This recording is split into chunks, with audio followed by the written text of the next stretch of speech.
Before the throne of God above, I have a strong and perfect plea, a great high priest whose name is love, whoever lives and pleads for me.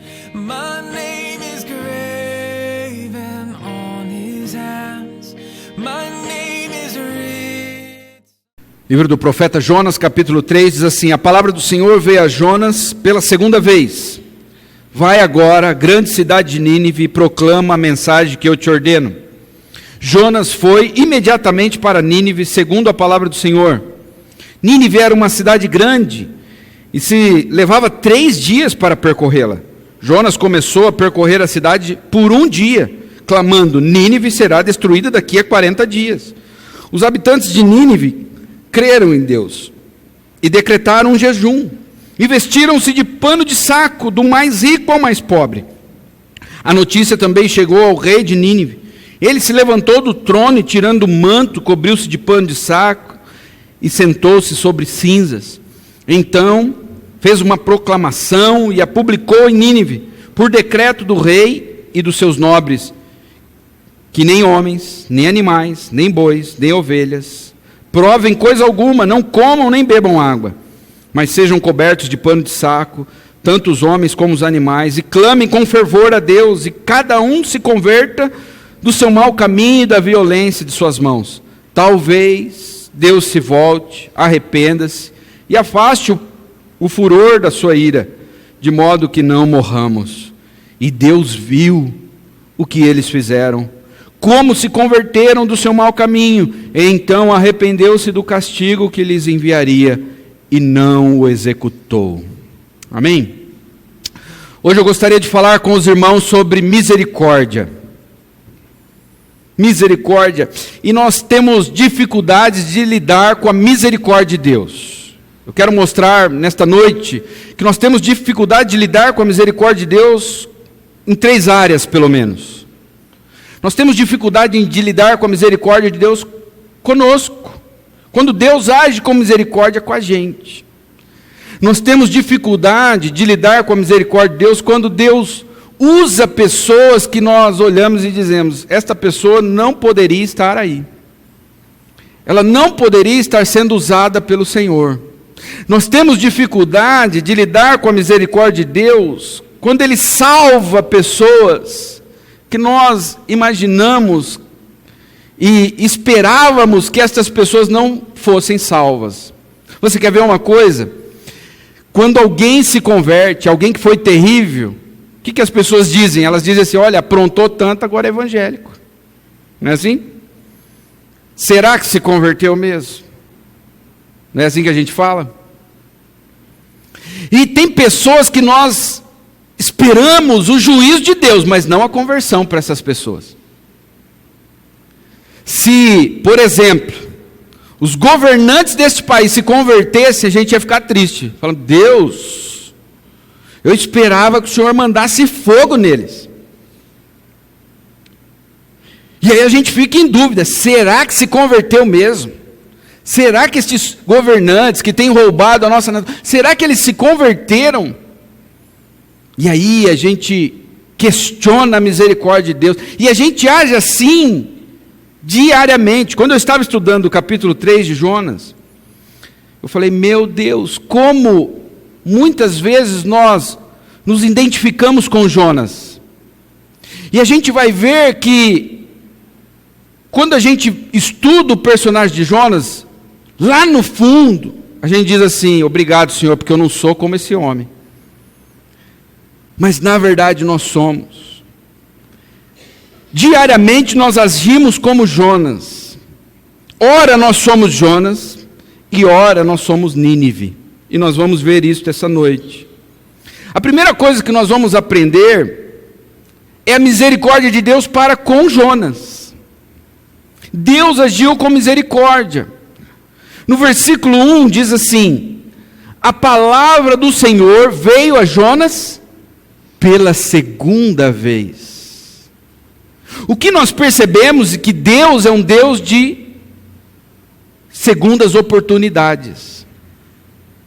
Jonas, ele foi desobediente a Deus. Deus falou com Jonas: vai para Nínive. Ele foi, comprou uma passagem para Tarsis, mais de 3.000 quilômetros de distância de Nínive. Ele foi desobediente a Deus. Ele não queria obedecer a Deus e ele fugiu da presença de Deus, diz o texto lá no capítulo 1. Ele entrou no navio e foi para o porão e foi dormir. Ele estava indiferente à presença de Deus. Ele estava indiferente ao próprio pecado. Eu peco e ainda durmo tranquilamente. Eu estou em desobediência a Deus e durmo. Eu não estou preocupado com a ordem de Deus, com os mandamentos de Deus. Eu peco e durmo. Eu não tenho insônia por causa dos meus pecados. É isso que Jonas fez. E aí Deus foi misericordioso. Ele pôs a tripulação do navio em risco por causa do seu pecado. E Deus foi misericordioso com Jonas. Jonas foi lançado ao mar, mas um grande peixe o engoliu. E Deus tratou com Jonas no ventre daquele peixe. Jonas passou a orar, ficou fervoroso. É só Deus enviar um peixe e você começa a orar. E Jonas, ele ficou fervoroso, ele começou a orar. E agora Deus o coloca na beira da praia, lá em Nínive. E aí o texto diz: a palavra do Senhor veio a Jonas pela segunda vez. Alguns de nós íamos dizer: este homem não pode ser pregador mais. Este homem não. Ele quase matou um navio inteiro por causa do seu pecado. Ele quase acabou com uma igreja. Ele quase acabou com uma família. Este homem não pode nem ser chamado para orar em público. E Deus vem a Jonas e diz: você vai lá de novo e vai pregar. Miqueias 7:8 diz: não te alegres ao meu respeito, inimiga minha. Quando eu cair, me levantarei. Quando eu estiver em trevas, o Senhor será a minha luz. Então o que nós percebemos, em primeiro lugar, é a misericórdia de Deus para com Jonas. Jonas, um homem que pôs uma tripulação inteira em risco. Jonas, um homem que foi indiferente a Deus. Jonas, um homem que estava indiferente ao próprio pecado, indiferente às pessoas. Ele não estava nem aí com a tripulação do navio. Ele não estava nem aí com Nínive. Ele não estava nem aí com ninguém, nem com a própria vida. Ele diz: pode me jogar ao mar. E Deus age com misericórdia para com ele. E aí a gente vai ver também a misericórdia de Deus para com Nínive. Nínive era uma cidade terrível. Se você pesquisar, eu não tenho tempo para falar sobre Nínive, mas Nínive era uma cidade promíscua, violenta, uma cidade que era inimiga do povo de Deus, do povo de Israel. Eles tinham feito grandes males à nação de Israel, por isso que Jonas não queria ir para lá. E Deus teve misericórdia dessa cidade. No versículo 2 diz: vai agora à grande cidade de Nínive e proclama a mensagem que eu te ordeno. A mensagem é minha, eu tenho uma mensagem para esta cidade. Um dos sinais da misericórdia de Deus é quando Deus ainda está falando. Quando Deus se cala, meu irmão, é porque veio o juízo. Quando Deus não levanta mais seus profetas, quando Deus não fala mais com você, não te exorta, não te repreende, é porque o juízo de Deus chegou. Enquanto Deus está te exortando, está batendo em você, Ele está falando sobre o seu pecado, é porque Ele te ama.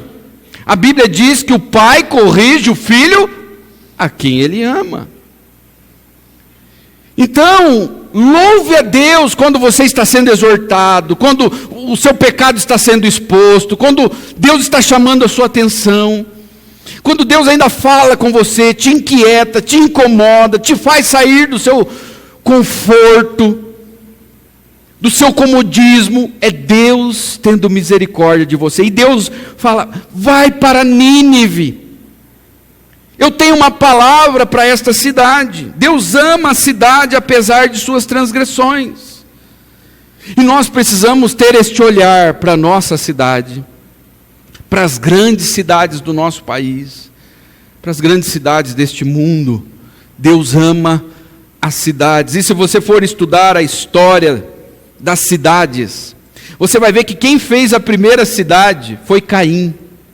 Quem construiu a primeira cidade foi Caim. Deus não construiu nenhuma cidade. Deus construiu um jardim.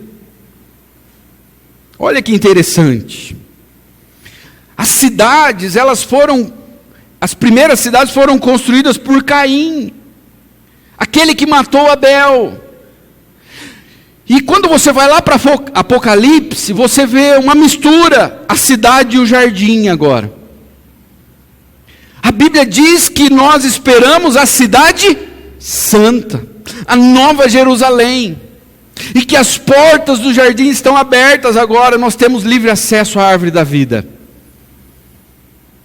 Deus, ele tem um olhar especial para as cidades, porque nas cidades estão reunidas as populações, é onde as pessoas, elas estão reunidas, e ali Deus quer que o seu nome seja reconhecido, seja proclamado.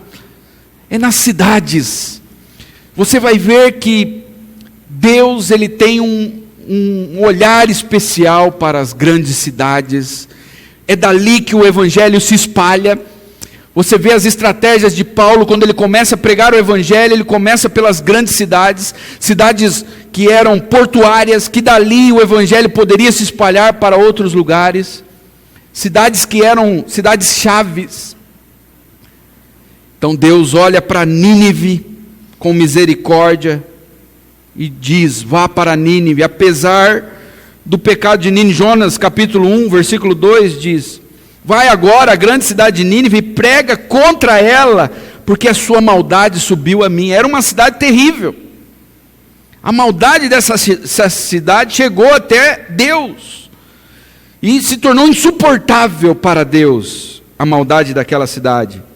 Versículo 3 diz: Jonas foi imediatamente, olha que diferença agora, o profeta recuperado, restaurado, obediente. Agora imediatamente ele obedece, ele foi para Nínive. E segundo a palavra do Senhor, Nínive era uma cidade grande e se levava 3 dias para percorrê-la. 3 dias para percorrer toda essa cidade. Segundo alguns estudos, a jornada de um dia era 30 quilômetros. Então 3 dias de jornada seriam 90 quilômetros. Isso? Então, essa era a distância dessa cidade, o diâmetro dela. Era uma cidade grande para a época. 90 quilômetros mais ou menos. Isso bem andado, viu? 30 quilômetros a jornada de um dia, mas um dia inteiro andando. E Deus é misericordioso com essa cidade. Apesar da maldade dela ter chegado até Deus, Deus envia Jonas para lá. E Deus demonstra sua misericórdia com Nínive. De que maneira? Apesar de quem Jonas é, Deus vai usá-lo. E é assim que ele demonstra sua misericórdia para com Nínive. Vamos entender isso. Como que Deus demonstra misericórdia para com Nínive? Deus manda um profeta que não tem amor por aquela cidade. E apesar de quem Jonas é, Deus usa de misericórdia para com a cidade. Versículo 4 diz: Jonas começou a percorrer a cidade por um dia. Quantos dias eram necessários? 3. Esse homem correu pregando. Seriam necessários 3 dias para percorrer toda a cidade. Ele fez isso em um dia. Olha o entusiasmo dele. E qual foi o sermão de Jonas? Um sermão simples e terrível. Um sermão simples e terrível. A mensagem de Jonas se resumiu em uma frase: Nínive será destruída daqui a 40 dias. Você pode imaginar Jonas todo feliz. É agora que eu vou pregar aquele sermão que eu preparei para essa cidade, que eu odeio essa cidade. Os ninivitas, eles eram inimigos do povo de Israel, eles tinham feito grandes males para o povo de Israel. Então Jonas vai agora, Nínive será destruída, e ele prega com a boca cheia. Nínive será destruída daqui a 40 dias. E ele estava feliz por pregar assim. É como às vezes a gente fica, quando o pastor traz uma pregação dura, e a gente fala, isso mesmo, que bom que o meu marido está aqui. Que bom que a minha esposa veio hoje. É para ela. Não é assim? Como eu estou feliz de ver Deus moendo, batendo. Que bom, Deus. Isso mesmo, fala, Deus. Eu disse que a gente se identifica com Jonas. Você vai ver. E aí Deus age com misericórdia, porque Jonas não amava a cidade, não estava preocupado com a cidade, ele queria a destruição da cidade. Ele prega um sermão curto, ele falou, eu vou fazer uma mensagem rápida. Nínive será destruída daqui a 40 dias. Esta era a mensagem de Jonas. Então, apesar de quem Jonas era, apesar do seu sentimento para com Nínive, Deus usa de misericórdia. E a gente vai ver isto por causa dos resultados. Porque os resultados de uma pregação como essa eram inesperados. Ninguém esperaria que iria acontecer o que aconteceu com uma pregação desse tipo. É quando a gente fala assim, também a gente pensa, hoje o pastor está muito duro, eu não poderia ter trazido um visitante hoje. Meu Deus, acabei com o meu amigo. Puxa vida, eu não poderia ter trazido meu amigo hoje. Hoje foi o pior dia, porque o pastor acordou de mau humor e ele pregou duro. E a gente acha que Deus é limitado e que Ele não pode usar uma pregação dura para converter as pessoas. E era isso que estava acontecendo. Jonas pregou uma palavra dura e os resultados eram inesperados. Era para as pessoas ficar de mau humor, era para a cidade ir contra Jonas, matar Jonas.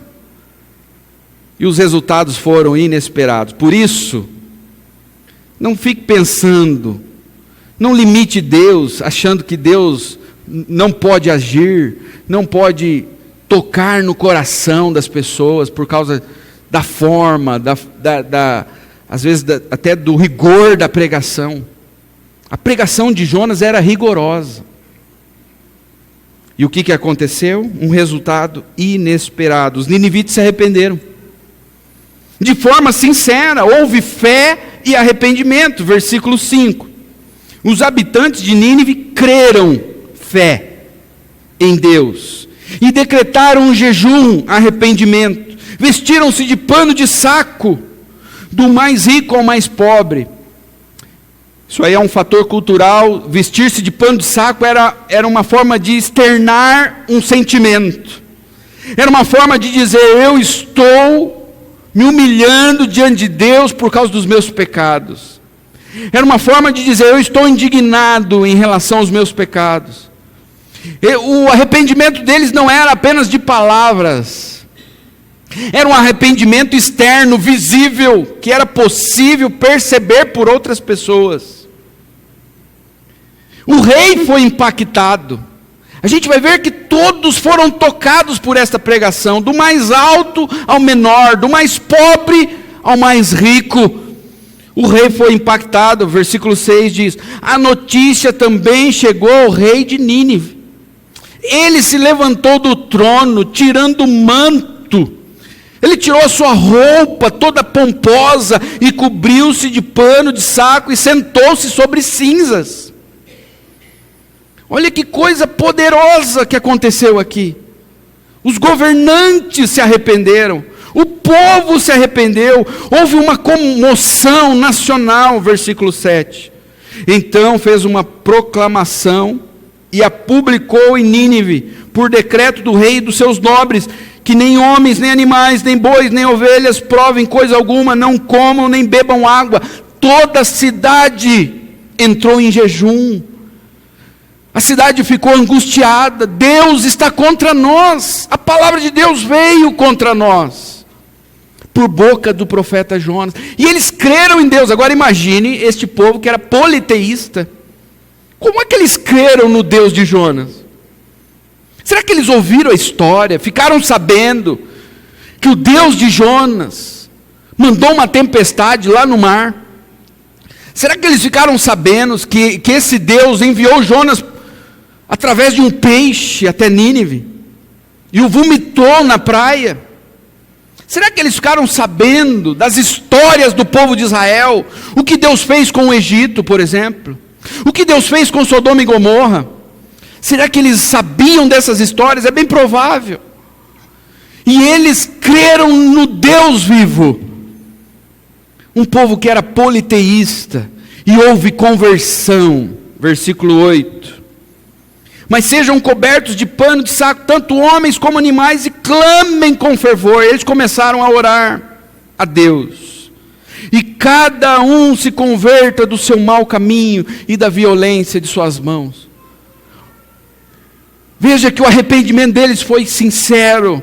Não foi um arrependimento só de palavras. O arrependimento verdadeiro, ele tem que tocar a nossa mente. Nós temos que entender que o que nós estamos fazendo é errado. Mas não pode tocar apenas nossa mente, tem que tocar o nosso coração. Nós temos que sentir tristeza por causa do nosso pecado. Não adianta entender que o que você fez é errado apenas. É legal quando você vê entrevistas de homens que mataram pessoas, ele fala assim: eu sei que o que eu fiz é errado. Ele tem consciência, ele entende que o que ele fez foi errado, mas ele não sente tristeza, alguns até riem. Agora, também não adianta apenas entender e se entristecer. Tem pessoas que entendem e até choram, mas quando saem, voltam a fazer as mesmas coisas. O arrependimento, ele tem que tocar 3 áreas da nossa vida: a nossa mente, o nosso coração e a nossa volição, as nossas ações. Nós temos que entender que o que nós fizemos contra Deus é errado. Isso deve causar tristeza, um coração quebrantado, mas nós temos que mudar. Isso tem que ser expresso de forma externa, tem que ser visível, para que todos vejam que nós mudamos. Não existe um arrependimento secreto. O arrependimento, ele tem que ser visível. A Bíblia vai dizer: produza frutos dignos de arrependimento. Fruto não é raiz, raiz fica enterrada. O fruto é visível, é algo que se vê.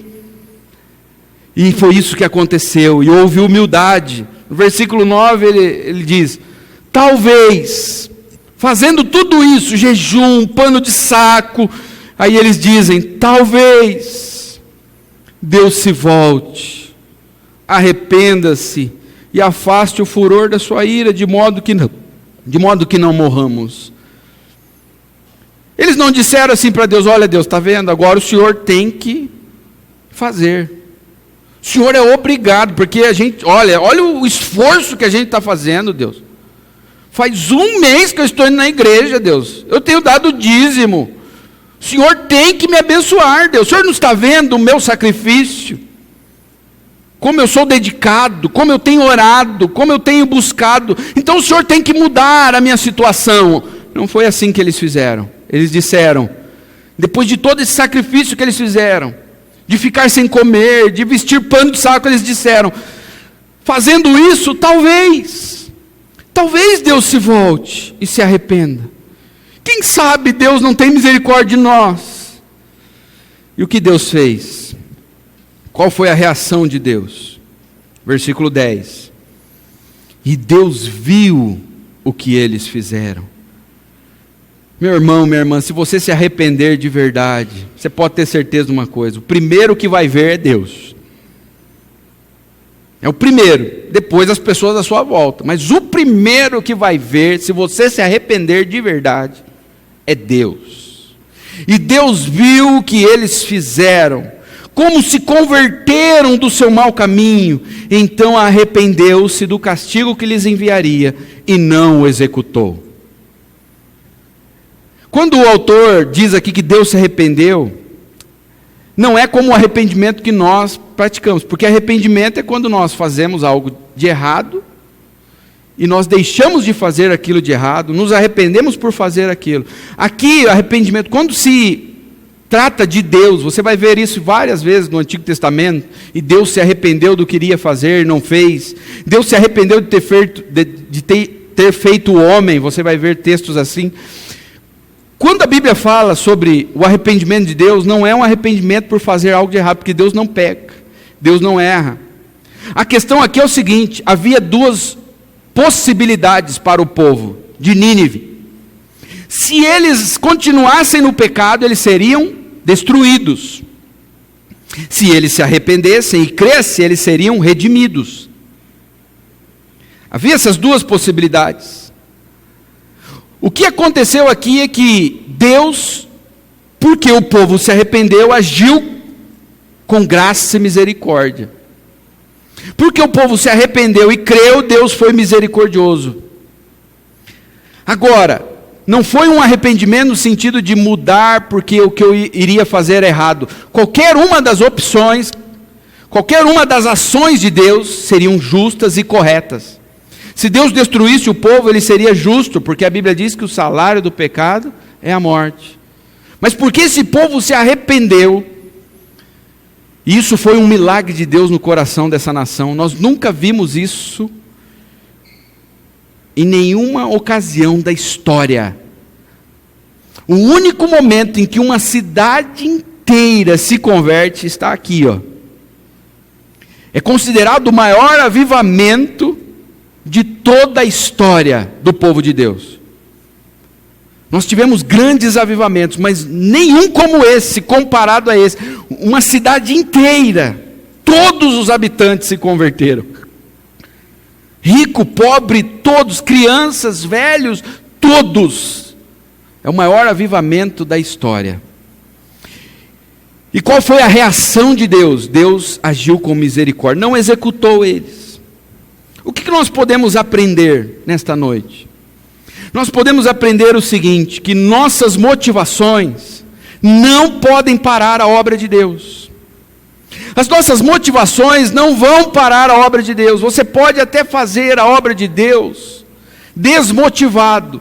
Seu coração pode estar em descompasso com o coração de Deus, como foi o caso de Jonas. Deus queria salvar Nínive e Jonas queria que Nínive fosse destruída. O coração de Jonas não estava em sintonia com o coração de Deus. E a motivação de Jonas para pregar em Nínive não era a mesma motivação de Deus. Mas as nossas motivações não impedem que a obra de Deus avance.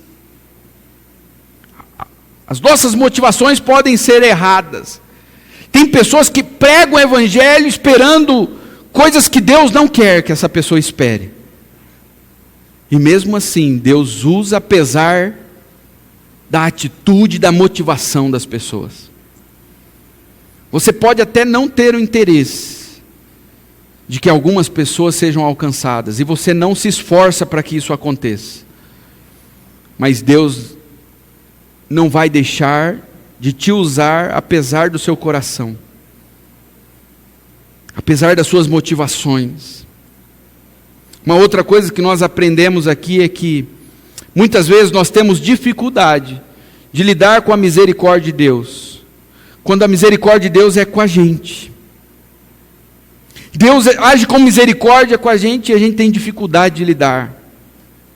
Mas Deus, o que eu fiz foi muito errado. Rapaz, vai lá e prega para Nínive. Não, Deus, eu não posso mais pregar, o que eu fiz foi muito errado. Veio a palavra do Senhor a segunda vez a Jonas: Jonas, vai lá. Não, Deus, agora eu tenho que ser diácono, eu não posso mais ser pregador. Jonas, você ainda é profeta. Deus, mas eu quase matei um navio inteiro por causa do meu pecado. Jonas, eu sou misericordioso, a minha misericórdia é maior do que o seu pecado. E eu falei aqui outro dia, às vezes a gente idolatra o nosso pecado. Às vezes a gente coloca o nosso pecado num patamar tão alto, que a gente diz assim: olha, até o sangue de Jesus parece que não é poderoso para purificar o nosso pecado. De onde surgiu o autoflagelo? Surgiu na igreja. Por que as pessoas se autoflagelavam? E existem ainda lugares que eles fazem isso. Não, o que eu fiz é tão ruim que eu tenho que sentir dor. Se eu não sentir dor, Deus não pode me perdoar. Então a pessoa se autoflagela. Não, eu tenho que subir uma escadaria de joelhos, senão Deus não vai me perdoar. Então a pessoa, ela mesma não aceita a misericórdia de Deus. A gente muitas vezes tem dificuldade de lidar com a misericórdia de Deus quando ela é com a gente. Quando ela é dispensada a nós. Mas a gente também tem dificuldade de lidar com a misericórdia de Deus quando Ele usa a sua misericórdia, usando pessoas que nós não imaginamos que Deus usaria mais. Como eu disse, ninguém gostaria de ter Jonas como pastor. Quem gostaria de ter Jonas como pastor? Um cara que quase matou um navio inteiro por causa da sua desobediência. Por causa do seu pecado. Quem daria o púlpito para Jonas pregar? Nenhum de nós faríamos isso. Vamos ser sinceros, irmãos. Jonas era um homem rebelde. Ele fugiu de Deus. Ele não orou quando ele comprou a passagem para Tarsis. Ele não orou quando veio a tempestade. Ele estava dormindo, o povo tudo preocupado, jogando as cargas no mar. Ele deu um prejuízo para aquele navio, um prejuízo financeiro. Talvez algumas famílias passaram necessidades por causa do pecado de Jonas, porque estavam esperando a mercadoria que eles iriam vender. E daí Deus vem e coloca ele de novo no púlpito para pregar. Não, não pode. Nós temos dificuldade de lidar com a misericórdia de Deus, irmãos. Nós temos dificuldade de lidar com a misericórdia de Deus. Quando nós olhamos para a Bíblia, Deus agindo com misericórdia com Davi, com Pedro. Pedro negou Jesus. E depois de negar Jesus, ele é o primeiro a pregar na igreja. O primeiro sermão foi pregado por Pedro. O mesmo que negou Jesus 3 vezes. Não conheço esse homem. Não tenho nada a ver com ele. Ele andou 3 anos, talvez 3 anos e meio com Jesus, e aí pergunta para ele, viu, não é você que andava? Não, eu não tenho nada a ver com esse homem. 3 vezes. E aí Jesus vem, pega ele e fala, e é você que vai abrir o culto, viu? Primeiro culto da igreja primitiva é você que vai pregar. E aí ele prega. E Deus ainda usa ele com poder. 3.000 pessoas se convertem. Você fala, não pode. Você percebe? A gente tem dificuldade de lidar com a misericórdia de Deus com algumas pessoas que Ele estende a sua misericórdia, com pessoas com que Ele salva. E aí é um problema mais sério. Por quê? A gente tem dificuldade de lidar com a misericórdia de Deus quando Ele usa algumas pessoas. E às vezes a gente tem dificuldade de lidar com a misericórdia de Deus quando Ele salva algumas pessoas que nós não imaginaríamos que Ele iria salvar. Que é o caso de Jonas. É o caso de Jonas. Jonas foi um homem que foi alvo da misericórdia de Deus. Deus teve misericórdia dele, era para ele morrer naquele mar. E Deus o salvou, Deus o restaurou, colocou ele de volta no ministério. E agora ele age com misericórdia para com Nínive? Não. Às vezes a gente é assim. Às vezes, por isso que eu disse, ora nós somos Jonas, ora nós somos Nínive.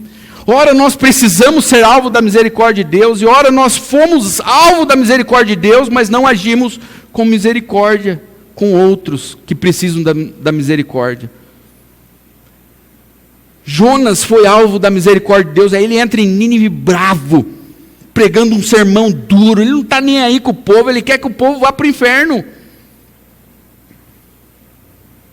E às vezes a gente é assim com o nosso cônjuge. Deus foi alvo da misericórdia de Deus, me salvou, teve misericórdia de mim, me perdoou, me tirou do lamaçal, Ele me deu uma nova vida, Ele colocou o meu nome no livro da vida, Ele mudou a minha história, Ele mudou a minha mente, o meu coração. E aí o marido faz algo de errado. E aí a gente quer que Deus mande fogo no marido. Aí a esposa faz algo de errado, a gente quer que Deus mande fogo na esposa. Aí um irmãozinho que caiu na igreja, a gente quer que Deus acabe com aquele irmão. Ele merece o juízo. Você quer ver quando a gente age como Jonas? É quando a gente assiste o da Atena. Você vê aqueles crimes, você fala, Deus, tinha que morrer esse homem. Não é assim? A gente vê aqueles crimes bárbaros, a gente não pensa que na salvação, a gente pensa, bem que podia ter pena de morte no Brasil. Não é verdade? A gente deseja, e quando a gente age assim, a gente está sendo igual Davi. Davi foi lá, roubou a mulher do vizinho, matou o vizinho, latrocínio, roubo seguido de morte. Matou o marido dela, ficou com ela, engravidou ela, aí passou um ano, ele esqueceu o que ele fez. Aí veio Natan, olha, tem um caso para o senhor resolver. Tinha um homem que tinha uma ovelhinha, e a ovelha era igual uma filha para ele. Aí tinha um outro homem rico, cheio de ovelhas, tinha um monte. Aí veio uns convidados, ele foi lá e pegou a ovelha do vizinho, matou ela e comeu com os amigos. Aí Davi, cheio de justiça agora, esse homem tem que morrer. Às vezes a gente é assim. A gente foi alvo da misericórdia de Deus, e aí a gente quer que Deus puna os outros. A gente tem dificuldade de lidar com a misericórdia, irmãos. Por isso que eu falei, a gente é muito parecido com Jonas. E aí Natan virou para ele e falou, sabe quem que é esse homem? Esse homem é você, rapaz. Esse homem é você. Mas Deus, Ele não olha para o nosso coração, graças a Deus. Deus não olha para as nossas motivações, Ele nos usa apesar de quem somos. Se Deus fosse olhar para o coração de Jonas, Jonas seria a pessoa menos improvável para ser usada ali. Jonas ele seria riscado da lista. Olha, e Deus poderia mandar quem Ele quisesse, não poderia?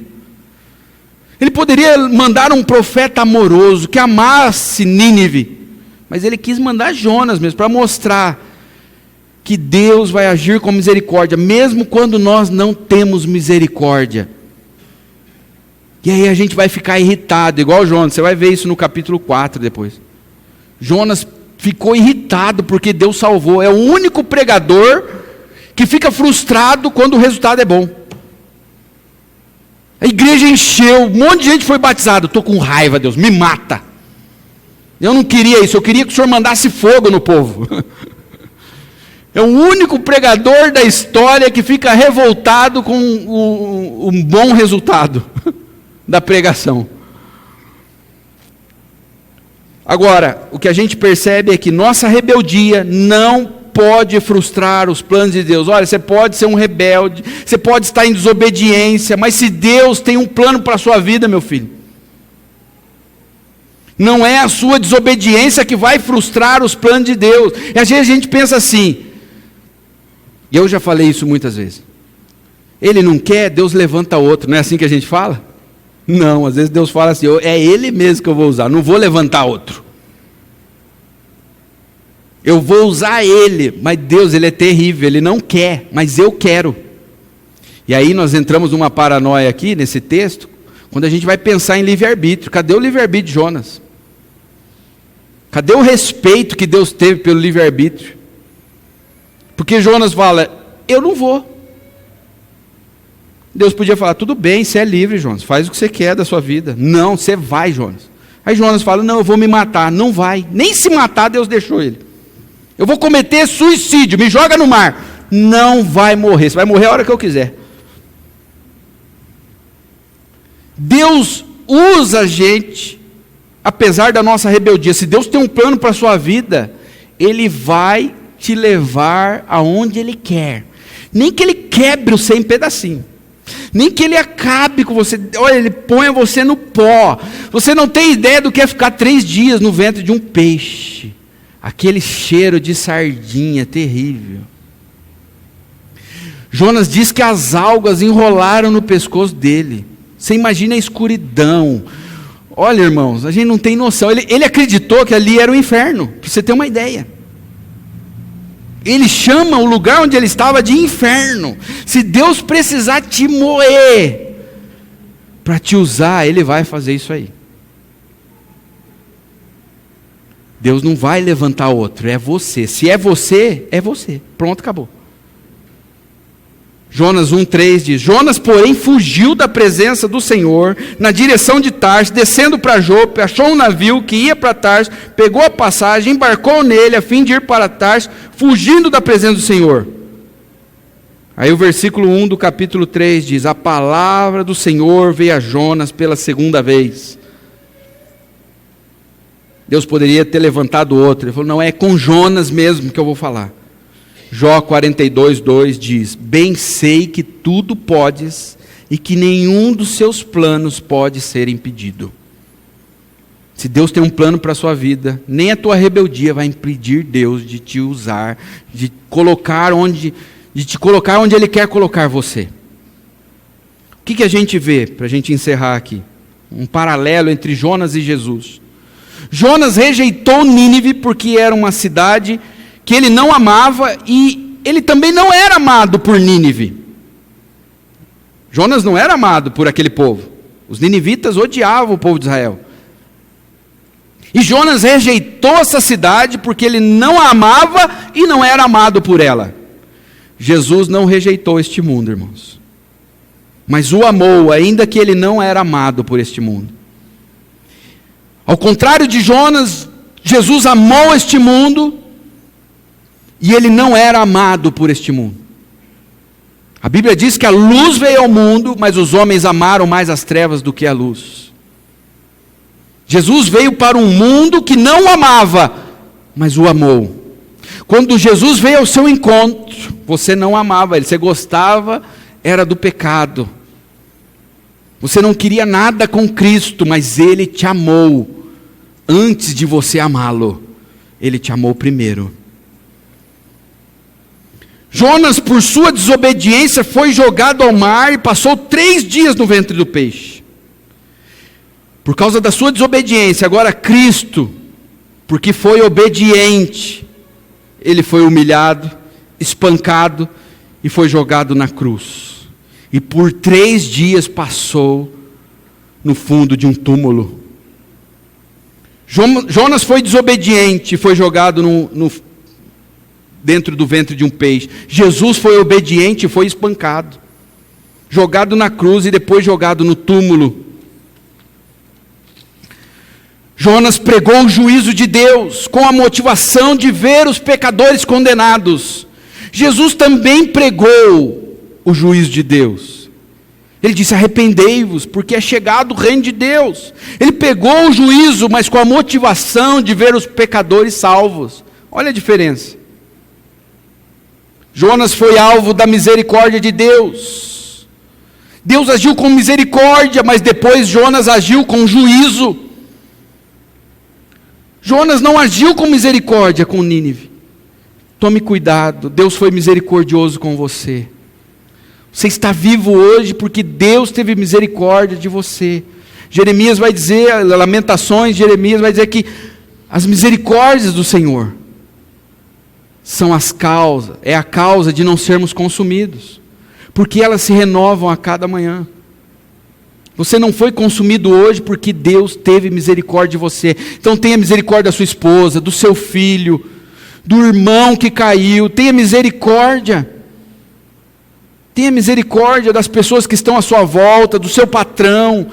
Jonas foi alvo da misericórdia de Deus, mas ele agiu com juízo. Agora Jesus, irmãos, ele foi alvo da ira de Deus. Quando ele estava no Getsêmani, ele orou: Senhor, se possível, afasta de mim esse cálice, não deixe que a tua ira caia sobre mim, mas todavia não seja como eu quero, mas como tu queres. E Deus derramou da sua ira no seu Filho Jesus. Jesus foi alvo da ira de Deus, Jonas foi alvo da misericórdia e agiu com juízo. Jesus foi alvo da ira e agiu com misericórdia. Eu não sei como você se encontra nessa noite. Se você está como Nínive, ou se você está como Jonas. Talvez você foi alvo da misericórdia de Deus e tem sido duro com as pessoas que estão à sua volta. Duro com a tua esposa, com o teu marido, com teus filhos. Às vezes eu fico bravo com meus filhos, eu falo, meu Deus, eu fiz tanta coisa pior. Eu falo, eu dei tanto trabalho. E às vezes uma coisa pequena que os nossos filhos fazem, a gente esquece, aí Deus lembra a gente. A gente não é assim? Às vezes a gente é como Jonas. Às vezes a gente não age com misericórdia com os nossos filhos, com os nossos amigos, com os nossos irmãos, com aqueles parentes nossos que não querem saber de Cristo. A gente já foi assim um dia. Com os nossos pais. Eu não sei como você se encontra nessa noite. Talvez você está aqui como Jonas. Alguém que foi alvo da misericórdia de Deus, mas não tem agido com misericórdia. A palavra de Deus para você é: se arrependa. Lembra de onde Deus te tirou. Lembra como você era sujo, imundo. Como você estava atolado no pecado e Deus estendeu as mãos para você. Talvez você está aqui nesta noite como Nínive. Você tem vivido uma vida de pecado e você precisa que alguém estenda as mãos para você, que alguém haja com misericórdia. A palavra de Deus é para você nesta noite: corra para Cristo. Corra para Jesus. Jesus foi alvo da ira de Deus para que você fosse alvo da misericórdia. Jesus morreu para que você tivesse vida. Jesus morreu a tua morte para que você pudesse viver a vida dele. Então se arrependa, creia, faça como o povo de Nínive. Você está no pecado, não é o fim. Não é o fim para você. A sua vida pode mudar nesta noite, a sua história pode ser outra. Você pode sair daqui transformado com uma nova história, como foi a história daquele povo. Eles creram e se arrependeram e se humilharam na presença de Deus, e Deus viu, e Deus agiu com graça e misericórdia. Deus pode mudar a tua vida hoje. Se arrependa, creia em Jesus como seu Senhor e Salvador, e a sua vida nunca mais será a mesma. E aí você vai poder cantar conosco: te agradeço por me libertar, por me salvar. Te agradeço, Senhor, porque o Senhor me libertou, me salvou, me deu um novo coração. Vamos orar. Que Deus nos abençoe. Before the throne of God above, I have a strong and perfect plea, a great high priest whose name is love, whoever lives and